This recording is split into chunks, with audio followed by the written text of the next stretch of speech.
All right, good morning, everyone, and welcome to Eggheads, a new webinar series from the Colorado Health Institute. We call it Eggheads for three basic reasons. First, it's breakfast time. Second, we're nerds. And third, we're nerds who love puns. That's all there is to it. I'm Joe Hannell. I'm the Communications Director here at CHI. It's my pleasure to kick off this first edition of Eggheads. We plan to do it every month on the third Thursday at 8 a.m. So mark your calendars now. We hope, though, in the not too distant future, we can do this in person as well as online. So those of you in the Denver area can come into our office for some strong coffee, a bite of breakfast, while we all catch up on the latest in health policy. This morning, we're scrambling a couple of topics. See what I did there? We are going to start with a look at the maps and data that the metro area's public health agencies are using to target their COVID vaccine campaigns. And then we're going to shift and look at health disparities in older adults, which was the subject of a recent CHI report. First, some quick logistics. We're going to pause at the end of each presentation for questions. You can ask a question by typing it in the Q&A box at the bottom of your screen. And I will send questions to our speakers. If I'm caffeinated enough, I'm even gonna try to work the technology to unmute you so you can ask the question live. Bear with me as I try that. There's also a chat box, so feel free to use this the same way that you would if we were in person and you just kind of nudged or whispered to your neighbor. We are really missing the interactivity of being in a room with all of you, and we find the chat box is it's a pretty good substitute for all that. So I'd like to just start by breaking the ice here in the chat room and tell me what, if you are currently eating breakfast, if so, what you're having. I haven't had a chance to eat breakfast yet, and I'm looking for some inspiration on what to have after this webinar. Coffee and coffee only from Michelle.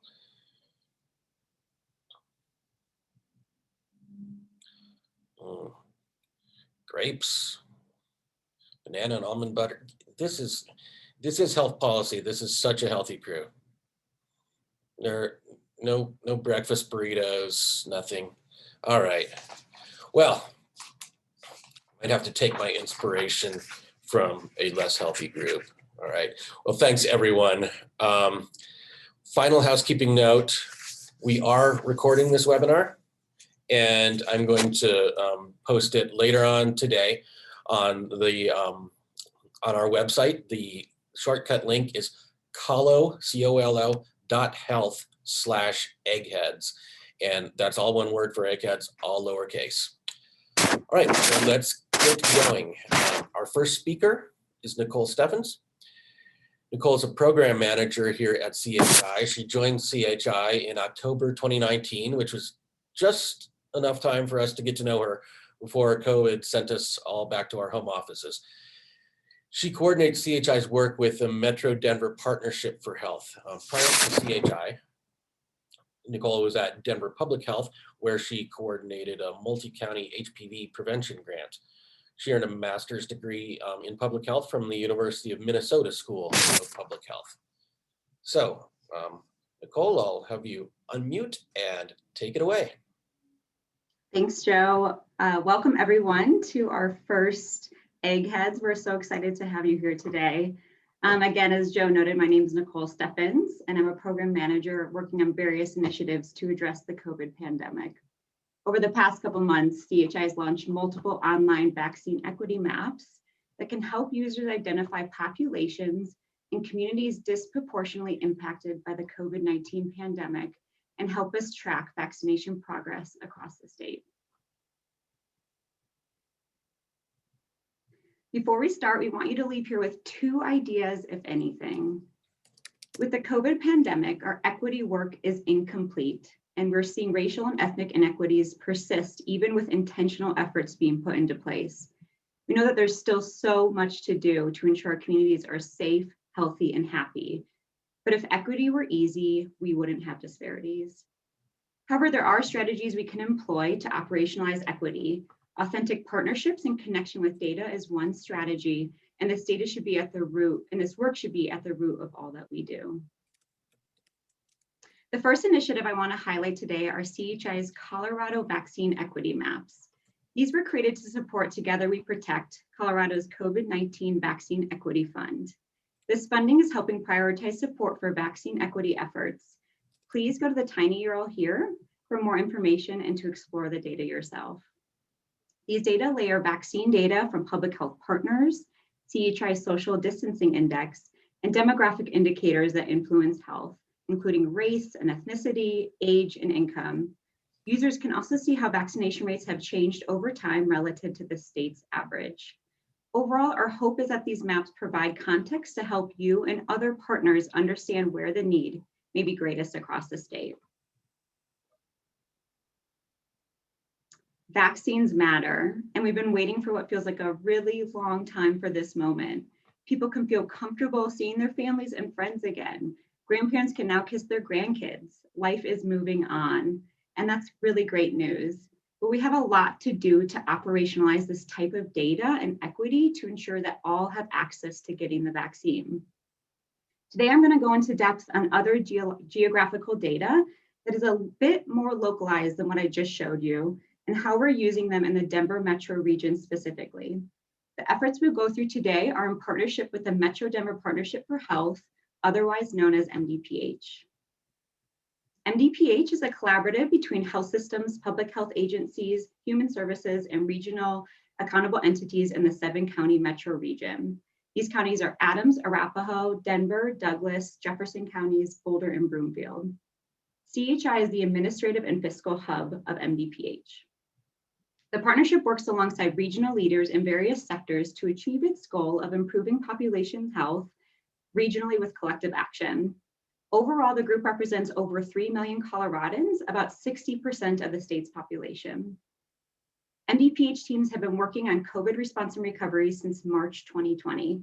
This includes supporting data needs in the vaccine distribution process. We've also been a voice for putting out guidance on multiple other COVID topics as well, such as schools. Please feel free to visit our webpage for additional information. You can just search MDPH on Google even. As part of our COVID response, MDPH was committed to identifying and implementing strategies for populations that are disproportionately impacted by COVID. As the vaccine rollout came about, MDPH also grounded their commitment to equitable distribution of the COVID vaccines. We've created a guide for operationalizing equity in COVID vaccine distribution. This includes 5 principles and outlines suggestions for centering equity within a spectrum of approaches to vaccine distribution. It also considers partners' differing capabilities and vaccine supply and allocation plans in general. 2 of these principles are being transparent about progress in our response and using data to make decisions. As I discussed with CHI's state COVID equity maps, case, hospitalizations, and mortality data, combined with community data such as age or race, ethnicity, socioeconomic status, and health status can help partners identify priority populations for proactive vaccine outreach. In addition, current vaccination rates can help layer us to identify needed changes and strategy to fill various gaps. These data help public health officials ensure that vaccines are reaching underserved communities and those at greatest risk for infection. Knowing that efforts to operationalize equity in our immunization distribution processes should be based in this solid data, Denver Public Health, who is an MDPH partner, publicized a mapping tool that allows users to track vaccination rates in Metro Denver communities at the census tract and the zip code level. These interactive maps are updated weekly and are data based off of the Colorado Immunization Information System, otherwise known as CIS. So we're going to go through these maps in real time right now. And please forgive me for trying to change the way that my screen is for a second. So I'm going to share my screen.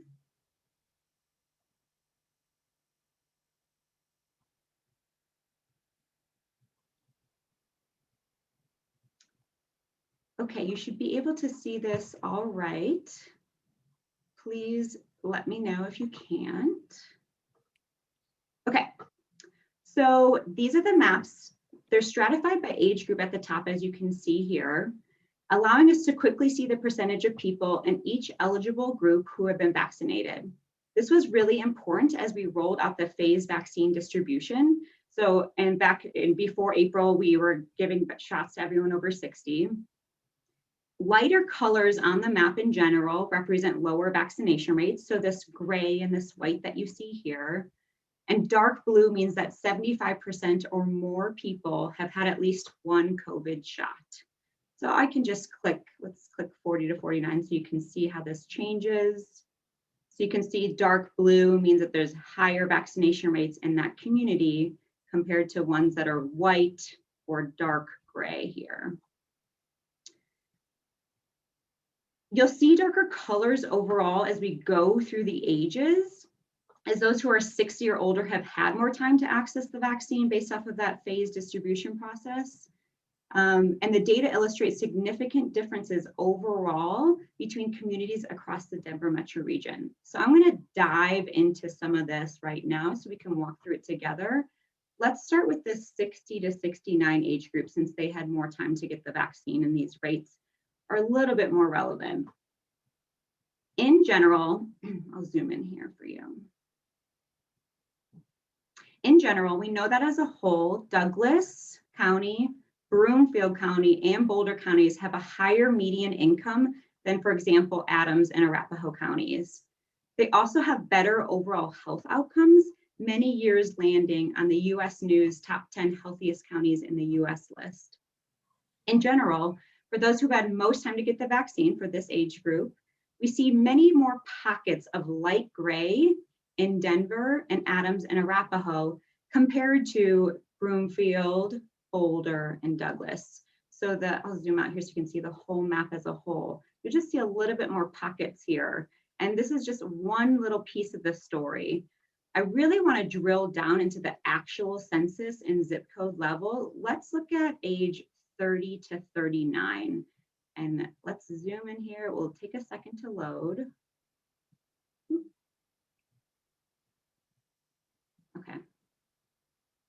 Thanks for being patient with me.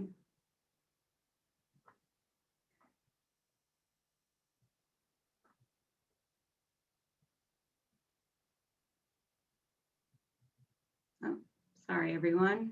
Hold on one second.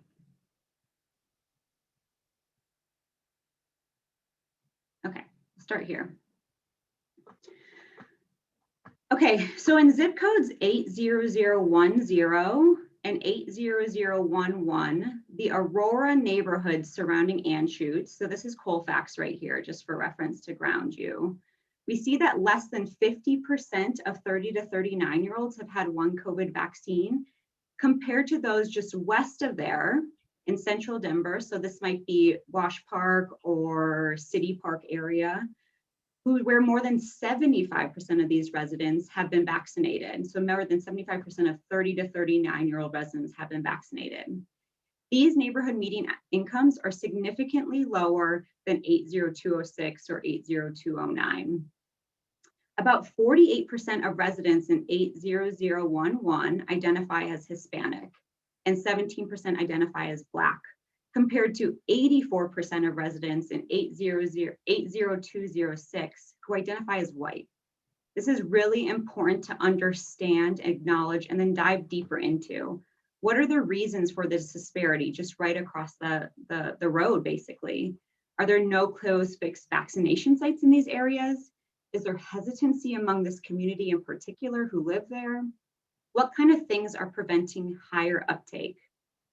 Overall, we know that income correlates with better health outcomes, and it appears that COVID vaccines aren't any different.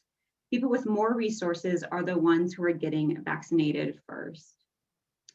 So before we move on, we're wondering if anyone would like to dive into a certain age group or a certain geographic area that I can zoom into for you so you can get a better peek. I'm happy to take some time to look at the data together. So I think, Joe, I don't know how we might want to do this through chat, or just let me know. That's right. Yeah, let's enter into the chat box. Here we go. Got something from Bethany Prey. Elizabeth Atwood. And my chat box is, hold on, I don't know where it is, so might be. Oh, that's okay. Question, can you look at the same area with older age groups? So the central Denver to Aurora on the Colfax corridor. Definitely. We'll zoom out a little here. So let's look at age 40 to 49. You'll see here a little bit darker as well within the central Denver area. This is going to be Spear too, if that helps ground you as well. So we also see light gray within this Aurora neighborhood. This is Adams and Arapahoe counties, and this is Denver County. We can look at age 50 to 59 as well. We see here a little bit more diversity in vaccination rates, a little bit more light blue in the Aurora neighborhoods, but we also, I think in general, just see more pockets over here in Adams and Arapahoe counties than we might see in this specific part of Denver. I guess this is really fascinating. We see downtown Denver and Rhino being a little bit more gray. And then let's look at the older age groups who've had more time to get the vaccine. A little bit more diversity as well in our vaccination rates. And then 70 and older who've had the most time.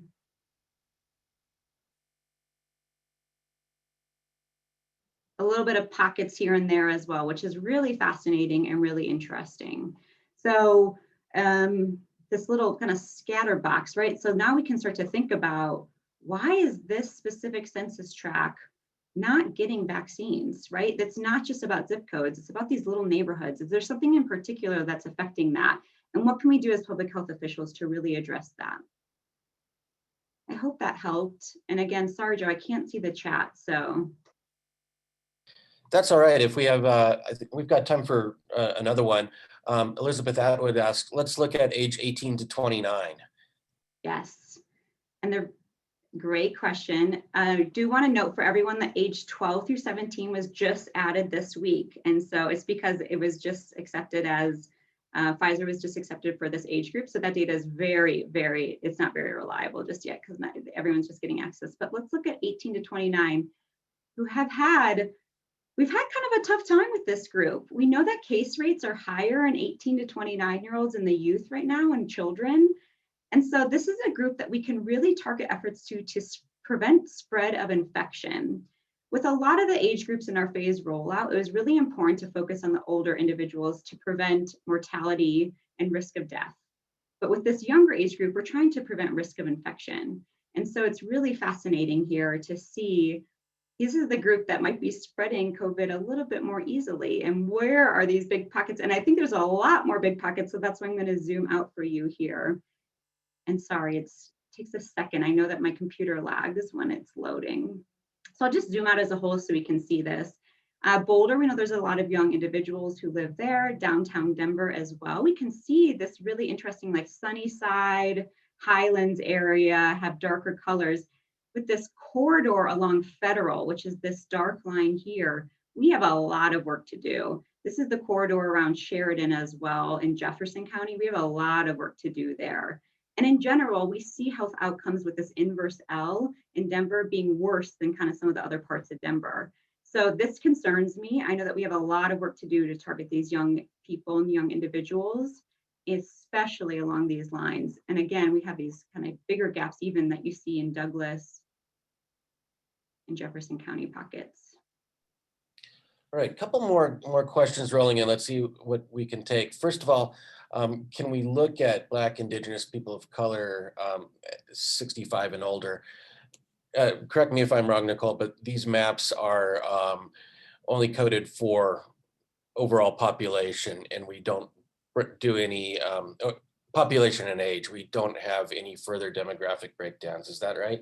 You're correct, Joe. So the reason for that is we have an idea about what neighborhoods have higher concentrations of people of color or have lower medium incomes. And so that is why we didn't overlap that, because we didn't feel like that there was a need. However, the COVID vaccine equity maps that CHI has created for the state do have those layers. And they actually do drill down into the census tract level and zip code level. So feel free to take a look at that. The tiny URL, we can make sure is shared with you. We put it on the first slide. So take a look at that has more of those like triple layers on top, right? Age, race, vaccination rates. All right. One more question, then there are a couple that I will field. Is the data based on where people live or where they were vaccinated? It is based on where people live. CIS in general has all vaccination rates by place of residence. And so, yeah, you could be living in Jefferson County and going all the way to Anschutz and getting your vaccine at the university, for example, but it would still represent where you live. All right. And then a couple questions I can field. Are the maps available to public health? Yes, they definitely are. They're publicly available on the CHI website. Probably the easiest way to get there is colo.health/COVID maps. And COVID maps is all one word, all lowercase. That's our landing page for several different mapping exercises. And then Bethany asks, this may be for another day, but are you able to look at vaccine rates and disease burden in specific zip codes? And you are indeed right. That is for another day. And the answer soon will be yes. Thanks to the Colorado Health Observation Regional Data Service, we at CHI just got data back on COVID disease burden by census tract. And we are deep into processing that data, and our goal is to match it up next to all these other measures of the COVID pandemic that we have been following, including vaccines here. So stay tuned for that. It's a high priority for us, and we'll be working on it. All right, that is. Oh, and it looks as if Christy just dropped in the URL in the chat as well for where you can find these maps. Back to you, Nicole. Thanks, Joe, and thanks for fielding the chat for me while I was having many things up on my screen here, so I appreciate that. Yeah, take a look, play with the data, interact with the data. The whole point here is transparency, and when we talked about the equity principles, this is how we can show progress with our communities. We know that we have a lot of work to do, and this is kind of that first point that I was making. We have, if it was easy, we would not have these disparities that we always see along federal corridor, for example, or that we see in, X, Y, or Z community. And so I'm just grateful that we now have a place to visualize this so we can describe the disparities that we are seeing a little bit easier for everyone and in a more transparent way. Okay, let me stop sharing.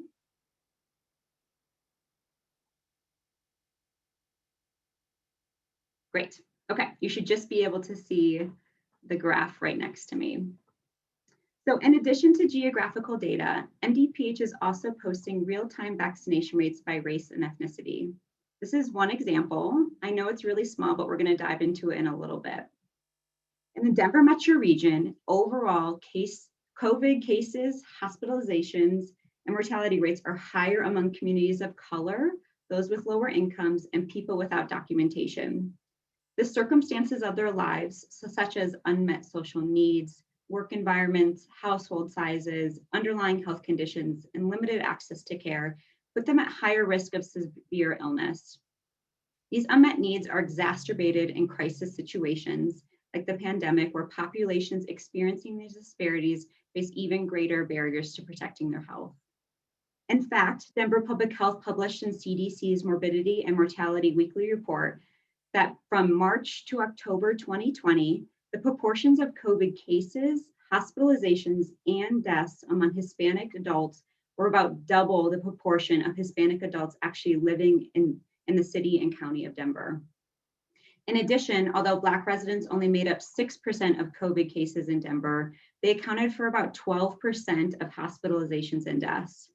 Of good news and of note, as of late, the case rates gap in Denver has narrowed between populations. So this data is from March to October, really at the height of this pandemic, well, right before the height of the pandemic, excuse me. And so as of late, these gaps have narrowed, which is great. Furthermore, communities that have been disproportionately affected by COVID-19 may be the same communities not receiving vaccines, which we kind of saw in the graphs with the geography. Colorado's population is about 22% Hispanic. About 26% of cases in all of Colorado have been in this population. Yet only 9% of vaccines as a whole have gone so far to Coloradans who are identified as Hispanic. This is another example of the inequities and injustices that existed before the pandemic that have gotten worse over the past year. Not everyone has had the same access to getting their vaccine.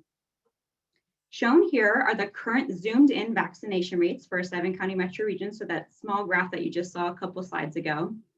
I do want to note that there may be many reasons why we're seeing vaccination differences by race and ethnicity and by geography. One issue that we've heard about is that race and ethnicity is confusing to fill out on the vaccine form. We've heard from both staff and community that choosing Hispanic versus white non-Hispanic on the form is really not intuitive. There may be many people listed in CIS as white who actually identify as Hispanic. So in general, the data might not be just accurate as a whole. Instead of looking at CIS racial data, it may be best to look at that geocoded data instead, as we know that neighborhoods have higher rates of people, what neighborhoods have higher rates of people of color, or that have higher COVID case rates, as we just noted in the questions. And although these maps are still showing disparities that I showed you before, they're not as stark as what you might see here on this specific graph. The last chart on the MDPH webpage shows the percentage of sectors who are administering the COVID vaccine. This data is really important as MDPH determines what key partners we need to work with in our equity interventions. Here I want to point to the growing sector of pharmacies who are now 30% of this vaccine provider pie. In the next section, I will describe how we'll use this data to implement various interventions.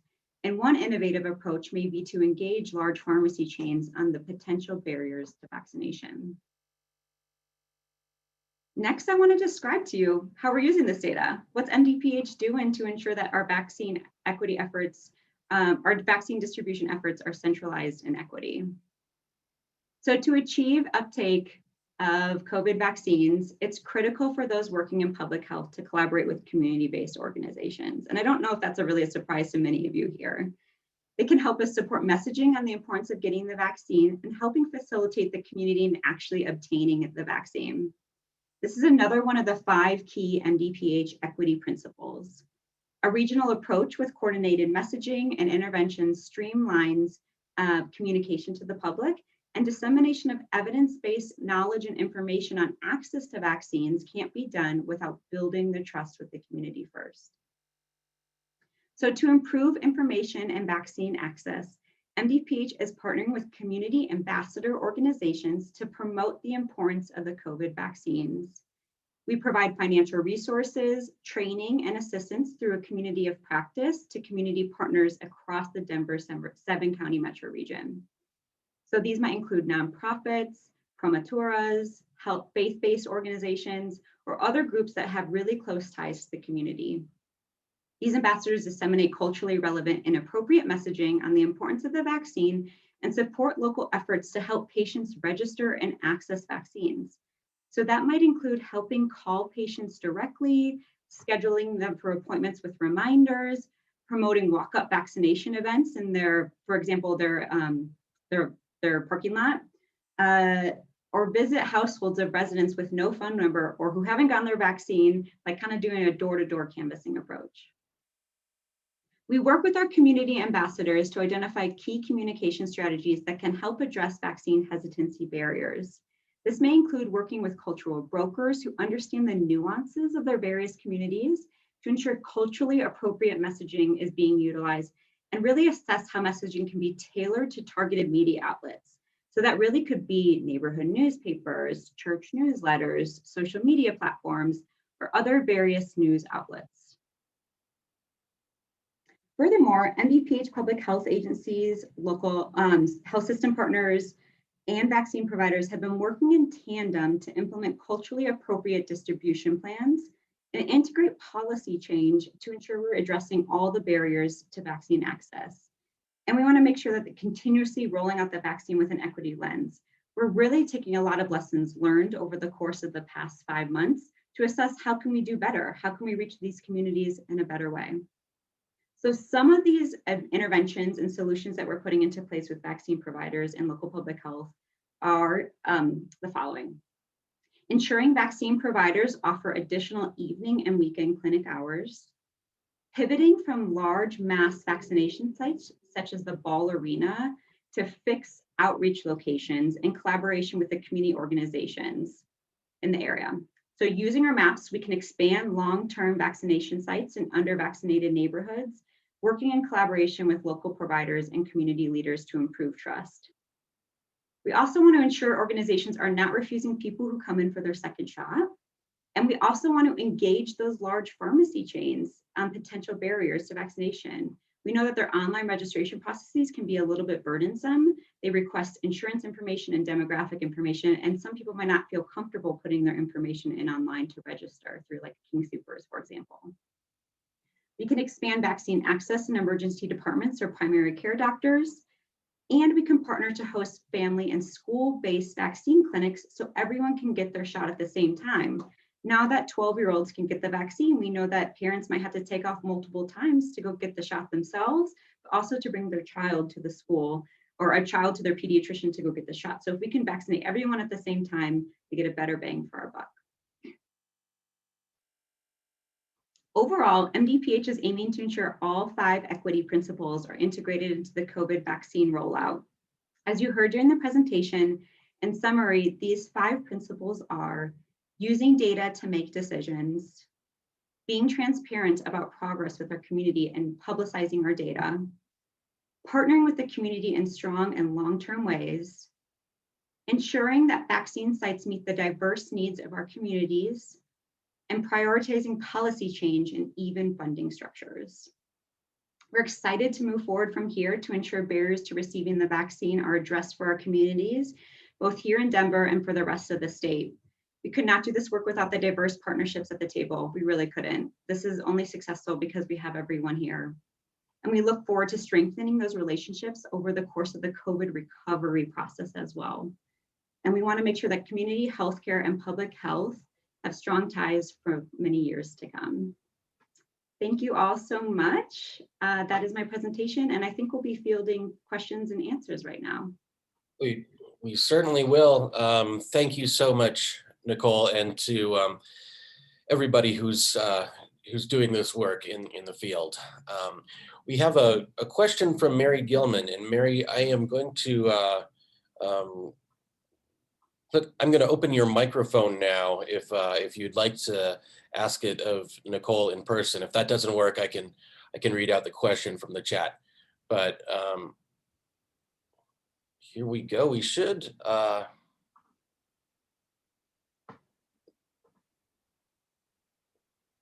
Mary, you are you there? All right, well, I will ask the question then. She says, zip code 80045 had high vaccination adoption rates in the 40 to 49 group, but the over 70 group was only 25 to 50%. So how do we know when the issue is vaccine hesitancy versus access versus socioeconomics? And how do we relate the hypotheses to the correlations that we can verify? That is the #1 ticket question. I'm really glad someone asked that. And it comes down to the dirty work. We have to be in the community. We have to listen, we have to understand, and we have to work with the community organizations in the area to really understand. Right, we can take all the data that we want based off of large mass groups of people on surveys with vaccine hesitancy or why people aren't getting vaccinations, but that might not actually apply to that very specific location in that very specific part of Denver Metro. It might differ by age group, it might differ by gender, right? And so I think that we can't understand if it's access, if it's hesitancy, without actually doing the dirty work to be with the community and listen to what their actual concerns are, because I do think they differ. There's a lot of the same reasons why people are hesitant with COVID vaccine that they are with other vaccines. So we can maybe utilize some of the infrastructure that we had in place originally if for some reason we need to work on increasing meningococcal vaccination rates in that community. We might have a basic understanding already from public health who's already working in this structure to kind of know what their in general barriers to vaccine are, or vaccine access are, or hesitancy. But those are the type of things that we really need to do the dirty work for to understand. All right, there are no more questions in the Q&A, but we still have a couple of minutes left before we get to Chrissy's presentation. Nicole, I know you had a few kind of questions for the wisdom of the crowd.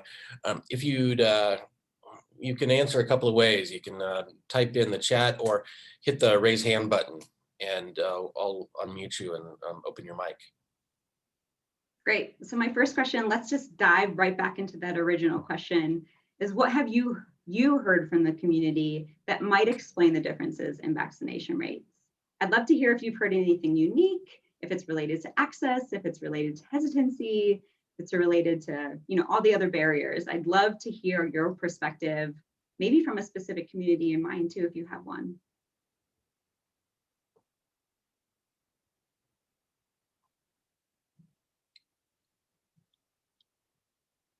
Mandy, Ashley, you want to chime in here? Yep. Just making sure you can hear me. Certainly. Okay, awesome. We in Aurora have been discussing Catholic Latinx community and needing leadership from that faith, and have not come up with a solution other than conversations with leadership in the church, and that has not been successful yet. That's all.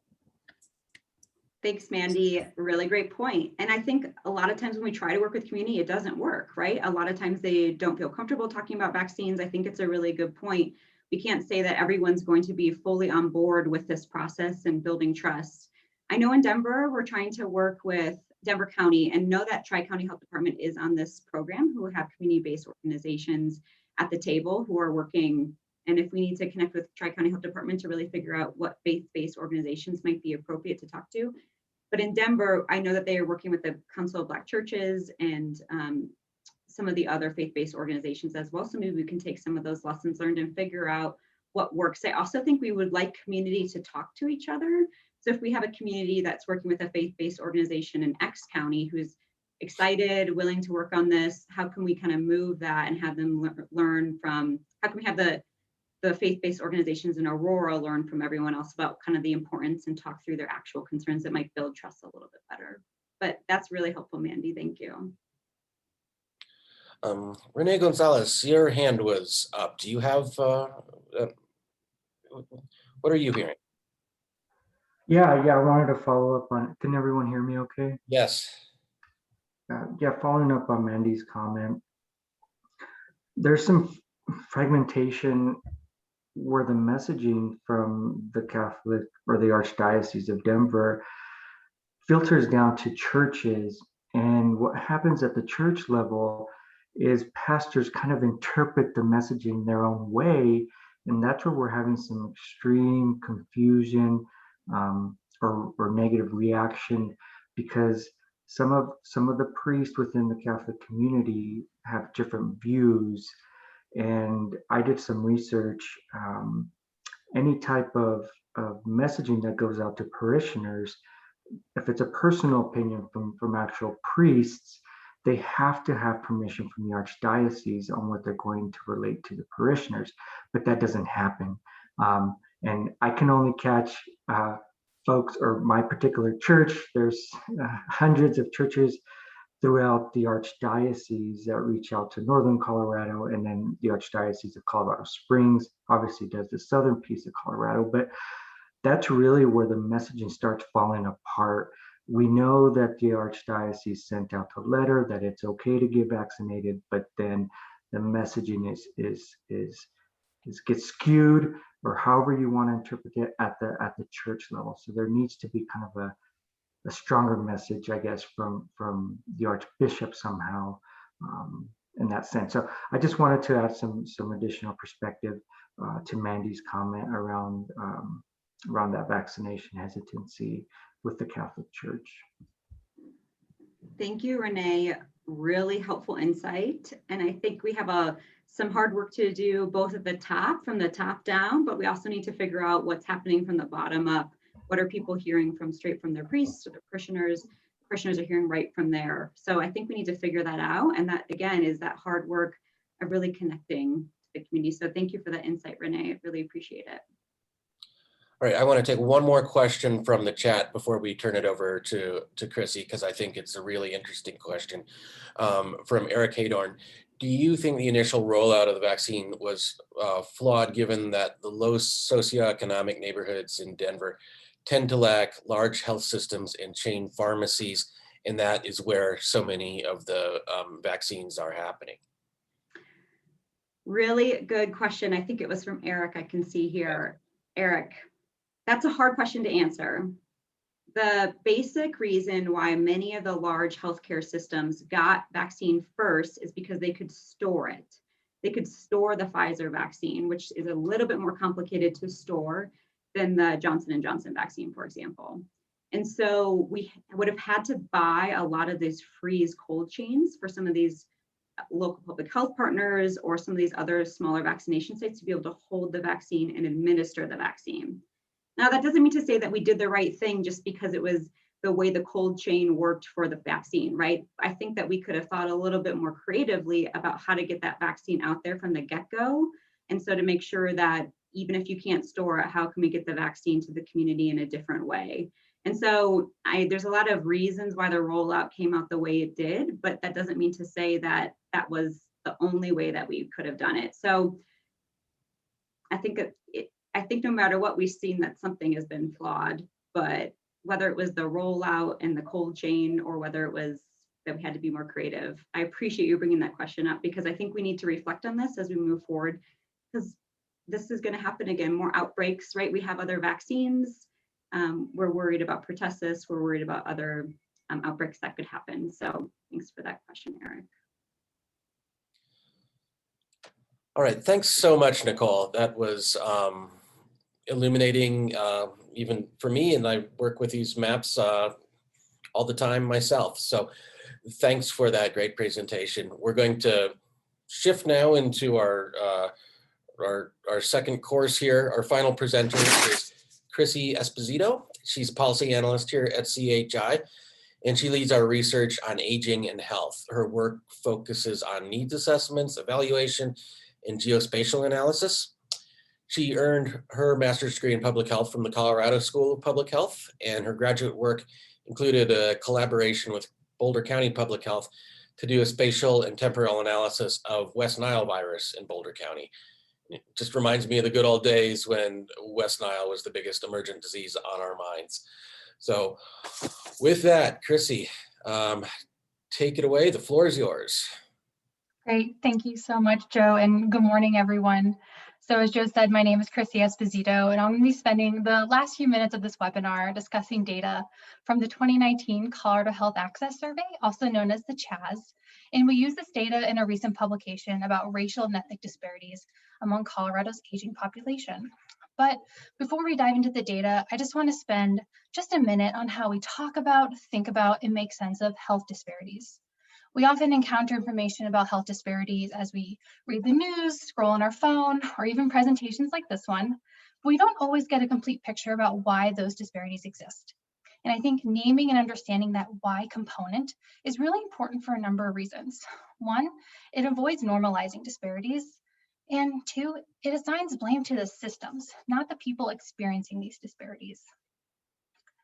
So some overall findings from our report, we found that healthy aging is not uniform across racial and ethnic groups in Colorado, that older adults who identify as a race or ethnicity other than white do report worse health outcomes and greater barriers to healthcare and social supports.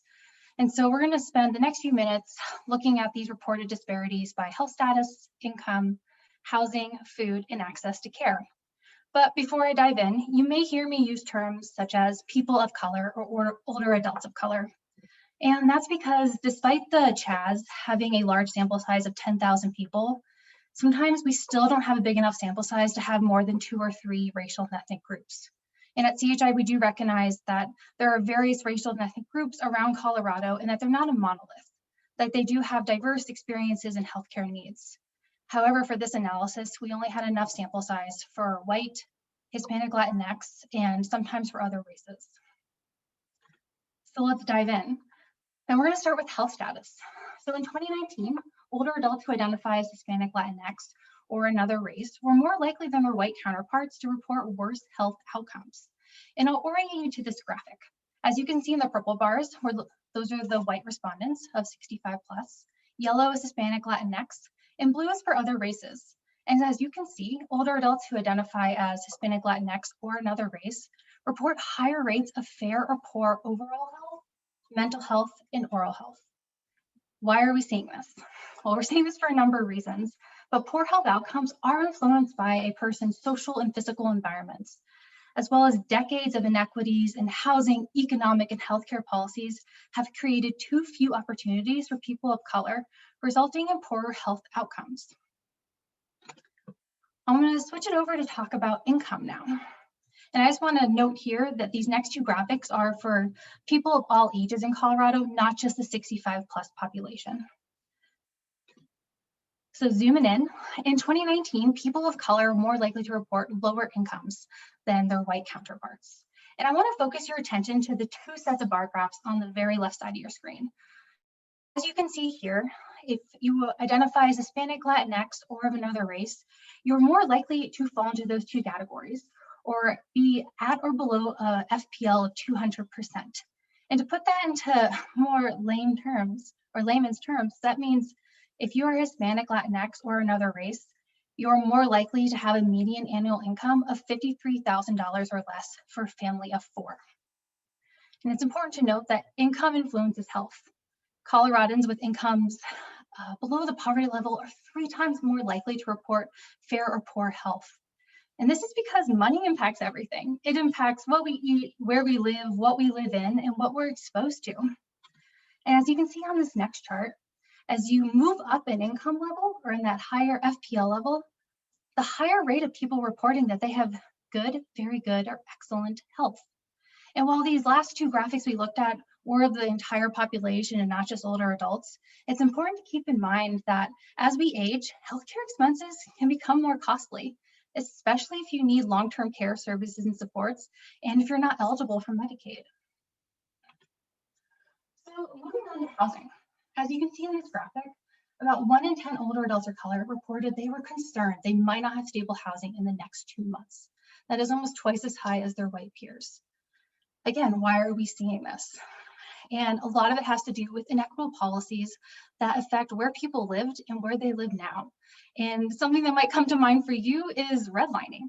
This impacted predominantly Black and Hispanic neighborhoods in the early to mid 20th century.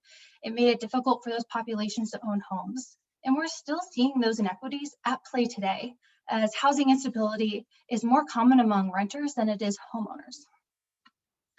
And I just wanted to flag that housing is a foundation for health. As you can see on this graphic on the right side of your screen, those with unstable housing were less likely to report good, very good, or excellent health. So moving on to food insecurity, about 1 in 6 older adults of color reported being food insecure in the past year, meaning that they ate less food than they thought they should because there wasn't enough money for food in the past 12 months. And as you can see on this graphic, that rate is about 3 times higher than their white peers. And access to healthy foods is associated with better health outcomes. Yet people of color are more likely to live in food deserts or places with limited grocery store access. And as you can see on this chart on the right of your screen, 88% of people who said they have good, very good, or excellent health are food secure, compared to 63% of people who are food insecure. So I'm moving on to our last graphic. And I just want to call attention to access to care, something that is very important to health outcomes. And when it comes to older adults of color, when it's seeing a provider such as a dentist, an older adult of color is 3 times less likely to see a dentist in the past 12 months. And when we think of doctors or primary care doctor, about 1 in 3 did not see a doctor in the past 12 months, compared to 1 in 4 of their white peers. And we also saw in the data that older adults of color were twice as likely to cite cost as a barrier to getting needed care compared to older white adults. And additionally, older adults of color were more likely to be told their provider does not accept their insurance, making it even harder to get needed care. So I know I just went over a lot of data pretty quickly, and there's a lot more in the report that we published, which is that link on your screen. And there's also a lot more context we can be talking about. And I want to open it up to questions now. I want to have Joe field them in the chat, but I also have a few questions myself, but I would love to hear from the community and stakeholders what we're seeing and how we address these racial and ethnic disparities among our aging population. And so with that, who has my first question? Yeah, thank you, Chrissy. Our lines are open. You can hit something in the chat, raise your hand, and I can confidently say that I can open your mic. We will take questions for about 3 minutes or so and still get you out in time to hit the coffee pot before whatever you have going on at 9 o'clock.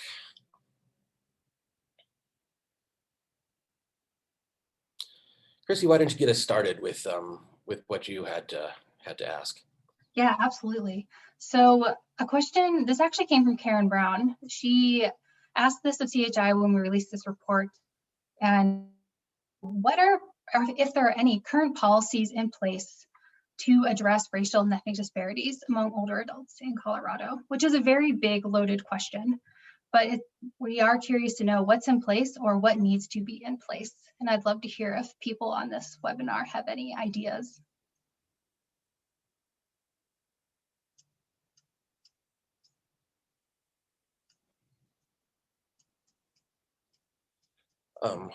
So DDD Persons saying, not exactly in reaction to that question, but I think it might relate. Don't think I heard a breakdown of housing instability based on ownership versus rental for 65 plus.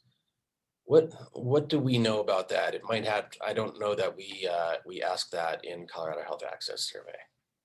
That is correct. That is something we don't ask in the CHAS, but it would be really interesting to look into that using other sources, such as maybe American Community Survey, looking at disparities from that breakdown.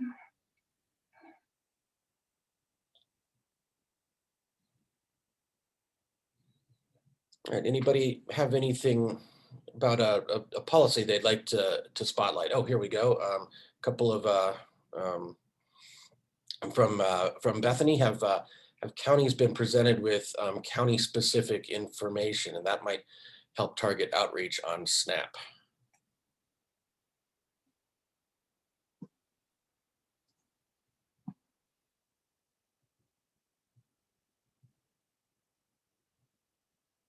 Sorry, Joe, was that a question? Sorry. That's okay. I wasn't until someone was presenting a different policy. I can't see the chat. Okay, yeah. No, have counties been presented with county-specific information about these stats? Because that might help target outreach for supplemental nutrition. Okay, yeah, that's something that I don't know personally, but I would love to hear if there are any county officials on the call that could speak to that.